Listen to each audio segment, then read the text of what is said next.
as we all know, the topic of discussion very interestingly today is how is Gen AI shaping filmmaking, script writing, and the entire process, and what's the impact of AI on content production today? We all know, I'm sure we are all familiar with the word content, content creation, content production, right? Anything that we create today, whether it's audio, video, anything, it's a content, right?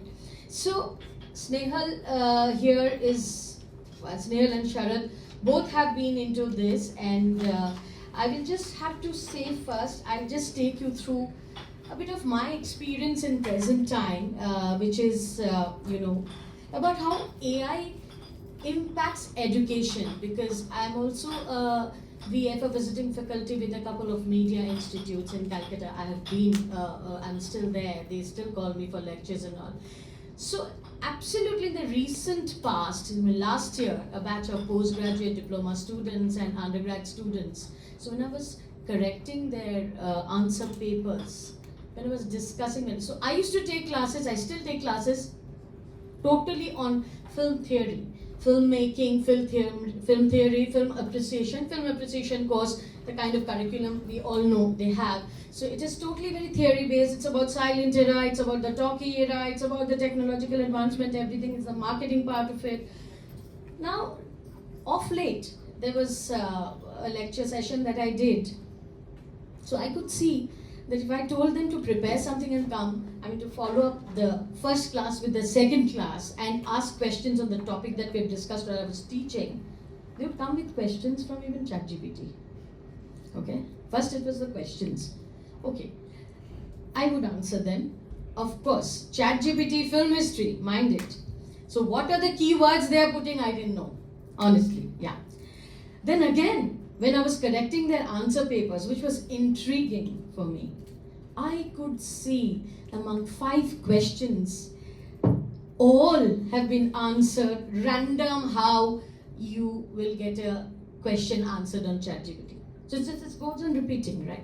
So if you don't know to feed the correct keywords, you don't do it. So I said, how did they make it possible? Their cell phones are outside and they're writing the answer, but they're not writing, it's on the computer, so it's all programmed. I was like, how did this happen? So I asked them after the exams, when I attended the class for the first time after things, how did you make it possible? So I definitely didn't mark any of them. So first 2-3 papers, and I knew everything would be the same. And they were all same answers to all the questions. And I didn't know what marking to do. So I called up the dean. I said, what do I do? He said, you do, Devi, what you want. This is the scenario. So it is like Googling and finding answers. It's like that. So this entire context is how AI is affecting the education. So now if you say it is affecting education in such a way, it's also very intriguing how it will be affecting our content creation domain, where we have creators coming up every day, right? With any kind of content, whether they want to talk about themselves, whether they want to talk about how they travel, what they eat, what they are wearing, everything, right? So my question is, we were discussing this just before the session, myself, Sharad, and Dhruv, we were discussing this. So I would want to ask Snehal, since you know Snahal's a mentor and he has been mentoring a lot of creators over years now. So what is the future implication and the challenges of the Gen AI and the ethical considerations around the content, the bias, the AI impact on all these media creators now that we see? If you could enlighten us. Sure. So I'll actually use some of the things that Raj mentioned. It's like teaching a child. So Gen AI today, I think it's still in its early days, where it's a child and it's going to depend upon how you use that and shape that child for different uses. It's a simple example from right old days. If someone sees a gun, somebody will decide that he wants to be a cop, he or she, or somebody will decide to use it for bad purposes. Again, it's related to what the education brought in, what the society brought in. It's an overall contribution that led for somebody choosing one over the other, the good or the bad. So technology is no different from that context. What important is that in the end, the way technology is learning is based on the data available. So if the data is, again, like one of the things he referred to as garbage, then you're going to get garbage in, garbage out kind of a thing. So it's very subjective from that perspective as well. So that's why while data is considered as an oil, essentially IPs, which are specialized into different things, kind of provide the insight that is required to kind of shape the next gen or different solutions within there. So for context, one of the things I recently learned while I was talking to the publisher, an age-old publisher, I won't take the name, but essentially there was a publisher which started in the British era, and then one that was focused on the Indian message, or basically the Indian representation. Okay. Now we kind of use and read that publication on day-to-day basis, both of them. But if you look at the historical archival data, one of them had Mahatma Gandhi in a different limelight, saying he was sort of like a terrorist or anti-British Raj, while the somebody who was providing a viewpoint from an Indian perspective, they said he's the Messiah, right? He's the guy who's kind of brought to wherever we are, and then of course that viewpoint changed. Now if that data is fed into ChatGPT and it was limited to that information or that one only publication, then it has a bias. So if you ask them who was Mahatma Gandhi, you might get a different answer or a different perspective. Exactly. Or a different journey. Exactly. So it is very subjective, and that's why high quality data again is like so much important, and it's like educating the tool itself in terms of what is the output required. So for context, when you were referring to your students, if they don't know better, if they are not specialized, right, they are just, for them it's another Google or a better version of Google that also does part of their homework. It's just a tool. They can use it as a part of their homework or answering their questions, or if there's a quiz session to enlighten people. But that is the limited knowledge, don't you think? Exactly. It's basically they don't know better. They typically have that reservation or limitation as well in terms of what do they need to ask to get a better answer. And it's the same thing, right? Like when I was a child, I was shy. I was not the guy like was Raj was referring to. I didn't raise my hand. I was the guy who was great at listening, and I think after marriage I realized that more, that I'm a great listener. I get acknowledged for that a lot. That's a good one. Coming from a mentor. So, it's basically like my learning over time, right? That if I wasn't asking the right questions, if I did take that initiative of asking the right questions, I would have got better responses. Maybe it would have helped me shape my my journey better. But I was hesitant, I was resisting of sort, right, to kind of jump out of there. Over the years I realized that if I'm not going to ask, I'm not going to get. So I think that is the same influence with technology, that if you're not going to ask or you're not going to, like, even I think the way you can better prompt and what is out there in the market is just even telling that I don't know, I want to write a better script, can you ask me 10 questions which can help you or give you a perspective of my personality, or what is the theme that I want to use for, or what is good output for me and what is bad output. And then that's when ChatGPT will start asking you relevant questions to give you a relevance output. And even small shift of that creates a large impact. So I think that is what the students of today or the young gen maybe are missing, that in between thing, the right question and what they want to actually know from generated by Gen AI or whatever. I mean, I felt that very much during this experience of mine. So I really asked them, can you please explain why did you all do this? Ma'am, it's all ready. It's all ready. So you understand this. So they are not ready. They are not ready to even do a bit of research and be ready, right? They're just taking that ready information, which you said. So they should be having a base. There should be the proper keywords. They should know which question to answer so that they are guided in a correct manner, right? Yeah. So I've also come across people in direction from our film industry who, when they are asked to write a story, just a concept maybe they don't have. So when you said that, I was not confident always to speak, I was a very good listener. There are people who maybe don't have the confidence to write, but they know what they want to make. So they go to ChatGPT and they write it down. So then we have to point them out, it's all gone into repetition. Did you ever realize what you've written? But just put it on ChatGPT, he or she has just copied it down and just made a 3 or 4 page story out of it. But what are they saying? Is ChatGPT guiding you, or this generative AI guiding you to actually say what you want to tell in your story, actually be in the right direction of your content, and because the story you say is what you make on screen, right, Sharad? So on this context, I'll also come to Sharad. You tell me about what you think, how AI tools, if at all, are transforming the visualization process or the editing process or the entire filmmaking or content creating process, because you know how much of pre goes into it before we go on floor, right? So I would want you to enlighten us on that. So I would like to take further on the points that you guys shared, that we are talking about how people are using AI, or for that matter, most importantly, ChatGPT today, to answer the questions and solve do the assignments and etc. I have a different take on it. Please. AI, yes, definitely, it's at a very initial stage of learning, right? So obviously there is no much information, right? And it's still processing. AI tools, if used in terms of aiding your processes, it's useful, like in terms of pre-visualizations. I'm sure. Right, so in filmmaking, like a couple of our pitch decks and presentations and etc.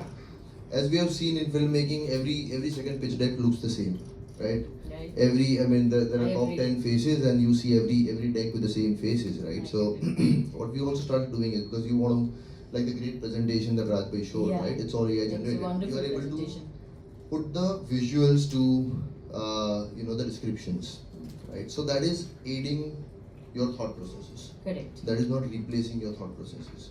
The problem lies is, like you correctly said, the entire classroom had the same answers, right? Because probably there were not thoughts fed into it. How I would see using AI is, if your thoughts are fed into pointers, and then you're asking to refine it or structure it, that's a process that AI is aiding. That is where there will be originality. Otherwise, if you see in the film list of presentation where things are going wrong with the writers and the content creators, all of the films that Rajbhai proposed, right? Can you name a film in last 5 years? There was none of the film in the list which was in last 5 years. Of course. Since the time people started being heavily dependent on tools Very and true, technology very true. in replacing the thoughts. Yeah. So where is the originality of the thoughts? That is where the problem is. And in that course, again, we had been very profoundly saying that Indians are the smartest in the world. Why? Because of the thought process and new fresh ideas. And we had always criticized that we have the innovations, and the Western world looks like copy paste. I think we are heading there in terms of replacing our thought process. So the use of AI, AI as a technology is very great. If some examples in pre-visualizations, if you see the movie Avatar. Yeah. Avatar previous 3Ds were used for taking better decisions on the lighting and the angles, which saves a lot of time when you are actually shooting on floor. Right? In terms of, if you see the film Gemini Man. Yes. Right. So Will Smith's Very good younger character was completely digitally created, which was earlier not possible, and it was seamless. Now with all the movies being translated, in different languages, the major problem that earlier we were facing is the lip sync. I think there are AI tools with which there is better lip sync as well. Also, we can do that very flexibly. Very flexibly. Even we can replicate somebody else's voice if you don't get an artist on board Absolutely. for dubbing, and that has made things so simple. You know, as a producer, what it Right. means, right? So the idea is how you are using it. Yeah. If you are using it to replace your brain, then obviously there will be no difference. You will There will be see no all the same. So, also, I would want to share with all of you here. So, when this challenge came to me while I was taking my classes, and I could understand that children, I shouldn't call them children, they are not postgraduate students, okay, children to us, of course. So, they are not ready to study the way we have studied. You all will all now accept this fact. We are all very internet tool dependent, very digital media dependent, as far as our knowledge is concerned also, because you get all the books, all the film books are there online, and nobody can go and buy them for one course because they are so expensive. We have to depend on that. Even we have studied like that. Our time there was no internet, we used to get our Xeroxes. So that's the difference. So what I decided, so my dean said, Debbie, you have to plan more visually. I said, I'm teaching visual media, or kya visually plan karo? We are showing movies, we are showing films, we are taking critical acclamation classes, and the aesthetics and the making, everything, production. So the reading material, the learning material, I started preparing. Say there's a film, I'm sure you'll know the name of the film. It's called Nosferatu. It's a silent film and the first horror film and a vampire film of its time, which came up during the age and era of German Expressionism from Germany. So when that film is there involved in a course, what do I tell them? Where is AI? We were not born, right? So I make a complete visual representation of Nosferatu and make them understand what Nosferatu is, and they watch the film. And they just give my answers the next day. So the visual impact and the tool dependent impact is more on them, which I feel.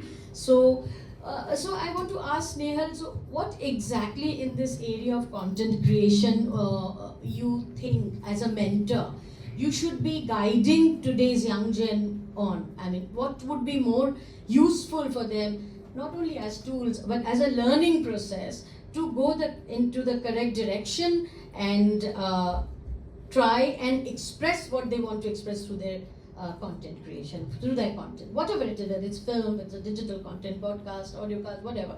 Sure. Yeah. So I think something that Sharad highlighted, right, that it is an assistive tool. Yeah. So Sure. it's more visualizing from that perspective that if I see it as an advantage, I want to use it as an advantage, and I would use it as a faster visualization tool, right? What I could do, I needed multiple teams to kind of do something. Today I can do text to video, text to audio. Every format is now transferable. And I can quickly visualize. So it's more thinking from that perspective that where it provides that additional value to fasten that process, but the thought process that cannot be fastened. It can be an assistive way to help you visualize faster or different scenarios. I think even yesterday one of the examples was while our phones are listening to us, right? When you were talking about Rajasthan, right? It's listening, but then the faster capability is visualizing Rajasthan with different perspectives as well. Yeah. And that depends upon, if you've not visited, then first is researching what is Rajasthan to different people. Once you understand different perspectives and your audience, then it helps you visualize from all the different angles, and then maybe arriving that it's marigold or whatever the contextual thing is relevant to what you're trying to build in terms of an end content. So it's more using to fasten that process is where you should kind of think through, and not that I need a final content all done and dusted. I've been in the space enough to say, oh, final content nahi aata hai. Any tool, any influencer. So that's it. Today tells that's you the trick. Just few minutes, few clicks, few prompts, and it's there. It's not there. When you actually go to do, you realize you are so poor even using the tool that is so good that you realize the gap. That first I need to understand what Gen AI is. It's getting to that basics as well.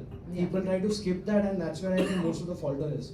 Just because that 30-second reel, research and the general knowledge part of it is just gone first. Yeah, so just because that 30-second reel tells you and gives you the confidence that you can earn money, not necessarily everybody can earn money. If the guy is teaching, that is also a problem. Why is he not making money and teaching?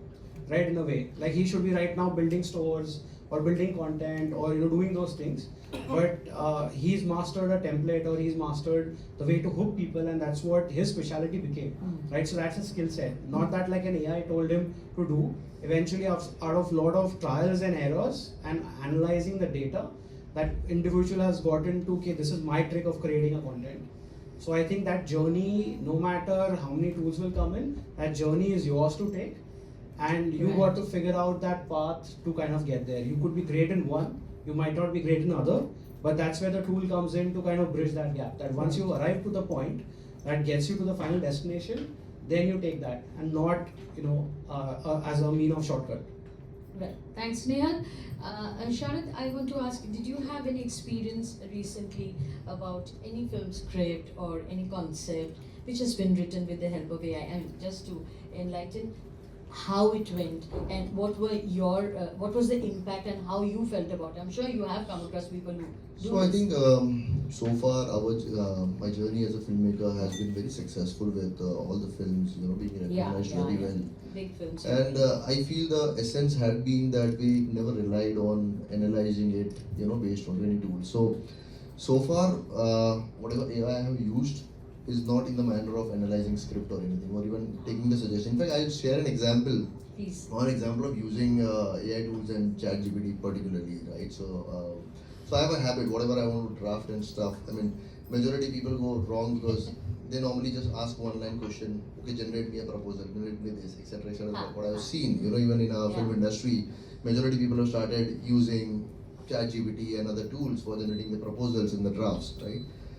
So I normally work on my thought process, so I like to draft all the pointers and I only use it for fine tuning it or structuring it in a better way, right? And my feeds are normally 200, 300, 400 lines.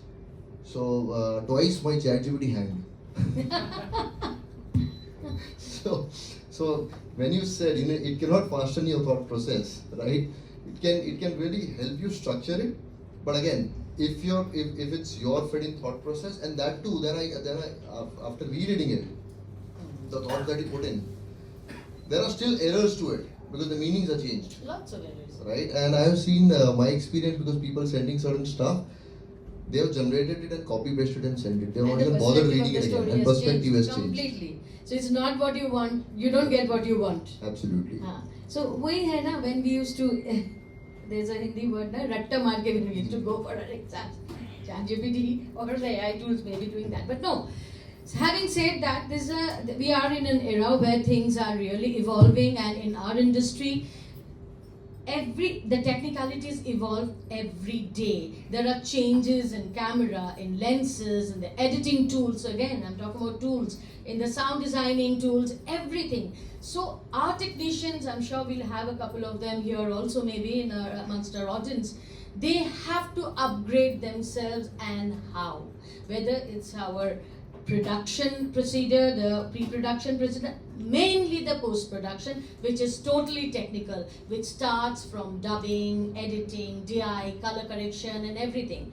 So we are also in this very tools era, and we are also in this very tools zone, which is definitely, I'm sure, these are going to be compatible one time. Like I'm saying that everything is changing every day by the technicalities, by the machines, the machinery, and the software that we use. All the softwares have become so advanced now, and each editor, each sound designer or a cinematographer, they have to be knowing it, because in our filmmaking or content creation process, it's not only one thing that makes a content. It's the pre-production, where of course AI tools are now being implemented to structure and perceive and get something on the table, as it says, right from the pitch deck. Then comes the pre-production procedure of entirely planning the content creation, and then we get into the post-production. So this post-production, it's just 2 words, but actually, effectively, it takes 2-3 months for a big project to go on, and it is completely tool dependent, completely technology dependent. So I'm sure we are going to be going ahead by the years, and our technicians would get more empowered with these kind of tools to make the work move faster. That's how I see it. So I would like to ask if anybody from the audience has any questions, then Sharad and Snail can answer. Yes, sir. Ganesh, sir, why are you at the back? You should be in the front. I'm going to my Yeah. school days. Huh? I'm going back to my school days. So the question I wanted to ask is for Snail. Yes, please. It's a practical stuff that happened. I was trying to buy a fan in Amazon, and it also tells me people who bought fan also bought a rope and a stool. Why is that AI so bad?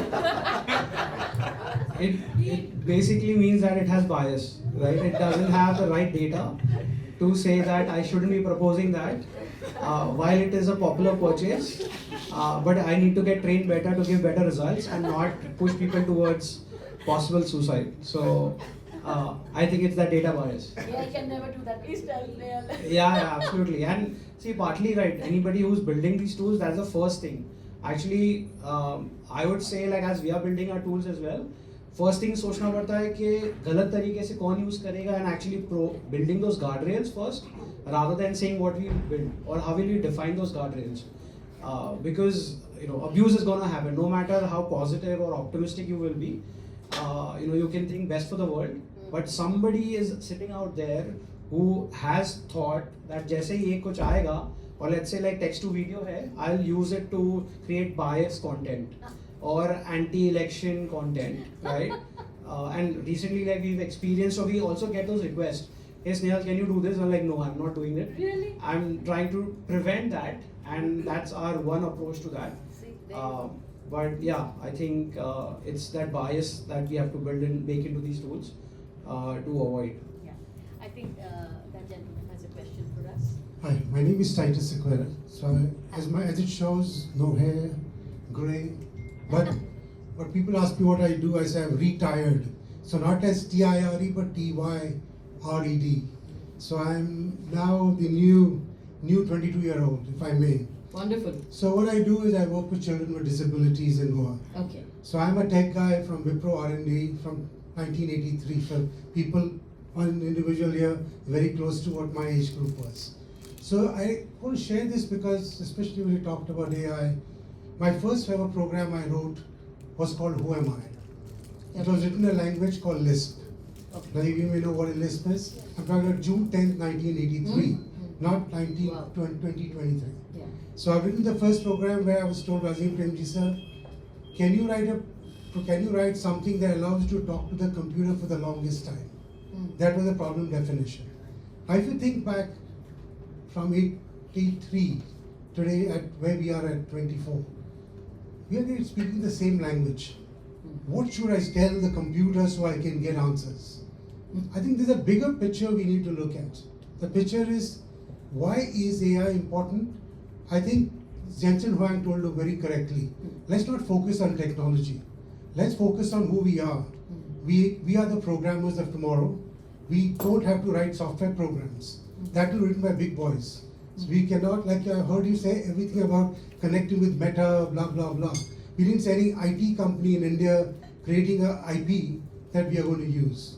Because that's unfortunate, but it's a fact. True. Because we are so service oriented. Yes. So here's what I have found in my little 2 years in Goa on children with disability.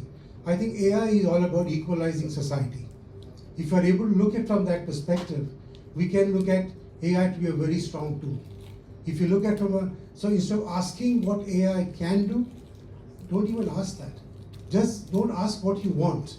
Just like I heard the answer between two of you is saying, don't tell what you want. Ask what can it do for you. And then you take what you want, don't give it back to the AI.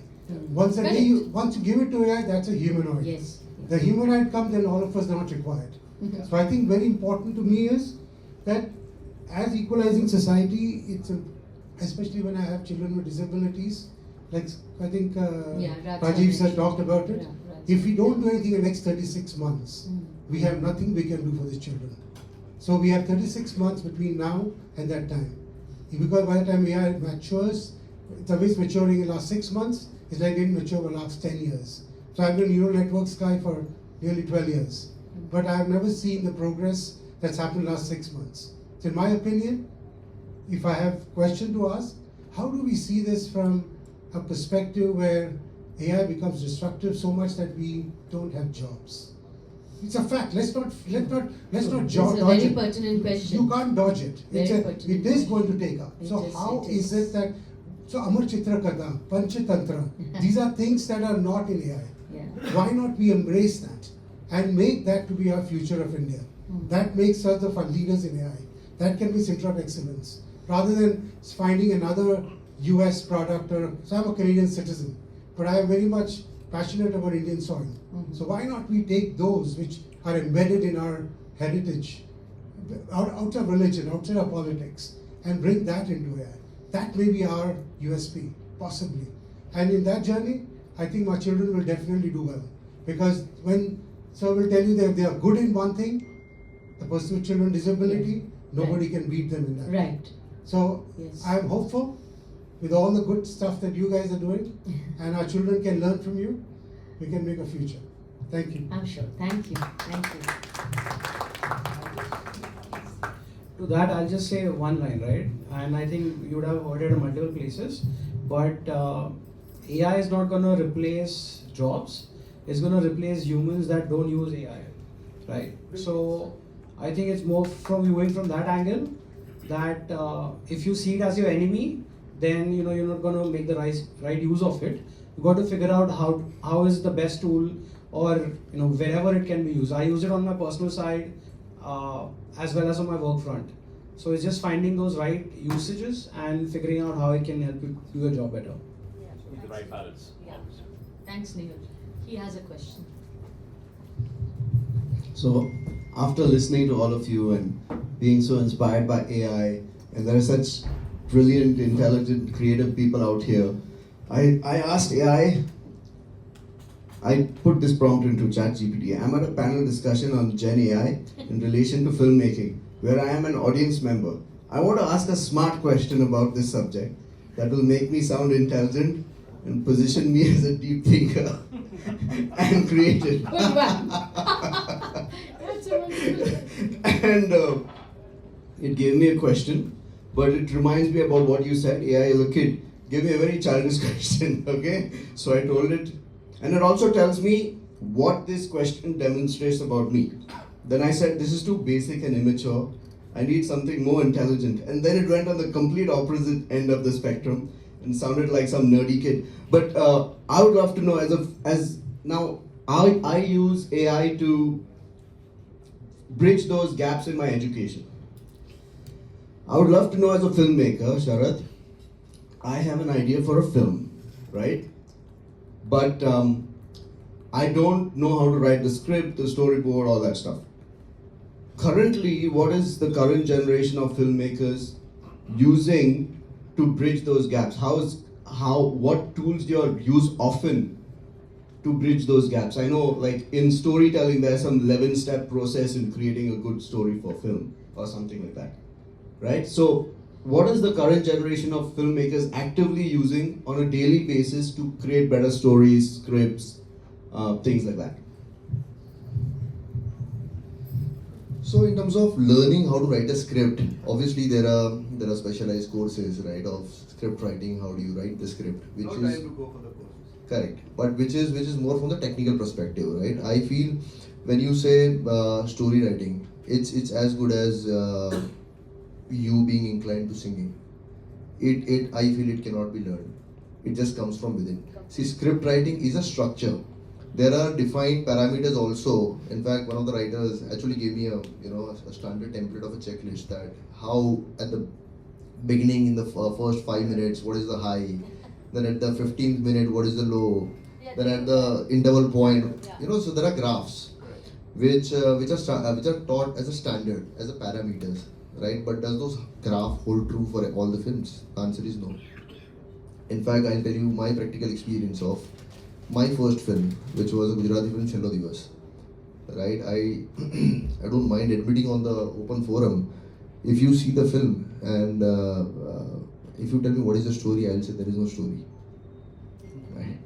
It was a journey of 5 friends in the college, and it was a regional film with the regional nuances, and it was a simple journey of how you spend your life in the college and what kind of differences, what kind of groups that you form in the colleges of 5 different personalities. It's just about that, and an individual journey of every person. There is no climax to it. It's just an open-ended story, and it was one of the biggest blockbuster. Like it's become a cult like Andaz Apna Apna for Hindi. It's that big a cult. I mean, there's no bigger movie than Chhello Divas in Gujarati. Now, if you go by the standard parameters of script writing, then that would fail all the parameters. So I'm saying that's the reason this industry has always seen the highs are very highs.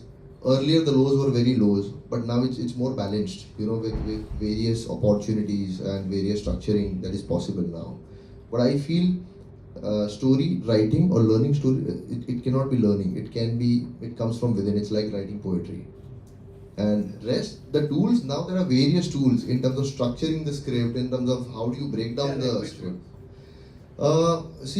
People standard uses your final drafts still in India, but there are online platforms like Celtex and various other platforms which are majorly for the script writing, and all of these online tools also gives you easy breakdown, which is more used for the production, because the moment you take script to the production, you need the breakdowns, you need the character dates. It's a structure. It's more of than the processes of execution.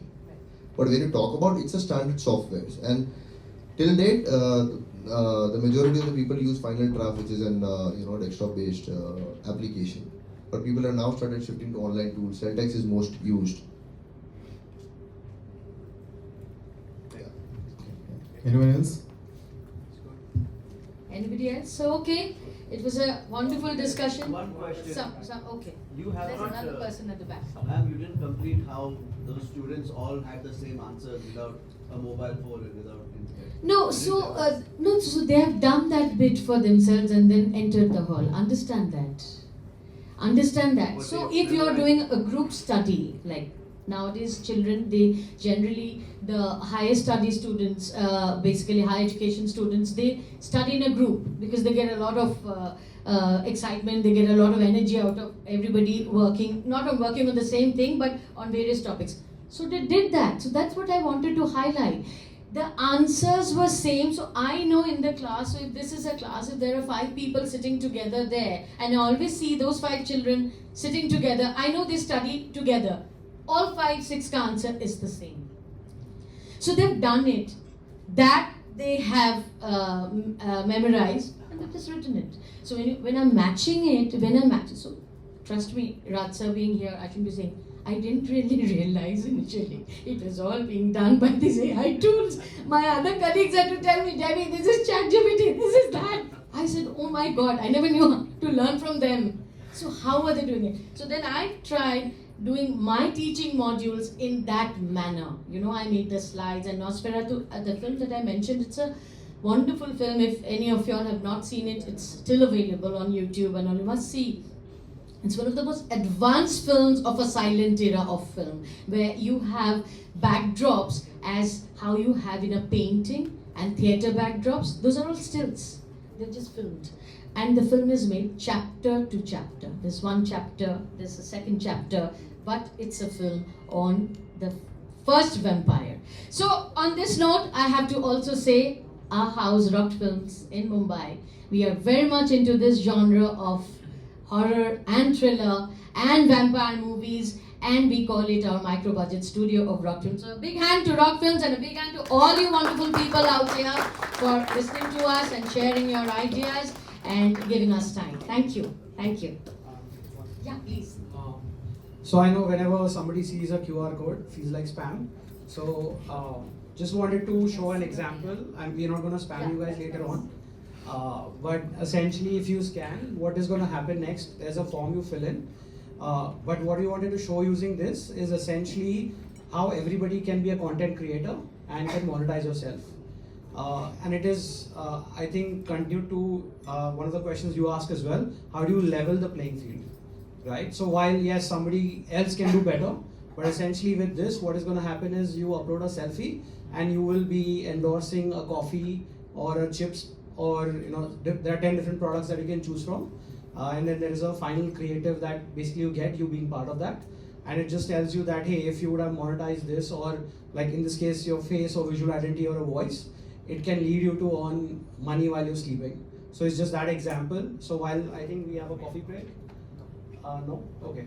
Alright. So it's just there for next 60 seconds. So if you guys can scan it, give it a try and use it. It's just showing one of the applications that I think is more future forward, but something for you all to play around and ponder on. Thank you very much for listening to us. Okay, ladies and gentlemen, let's give a big round of applause for the panelists. First and foremost, the moderator, Devasidha Datta, and speakers Snehal Dhruv and Sharat Patel. Thank you.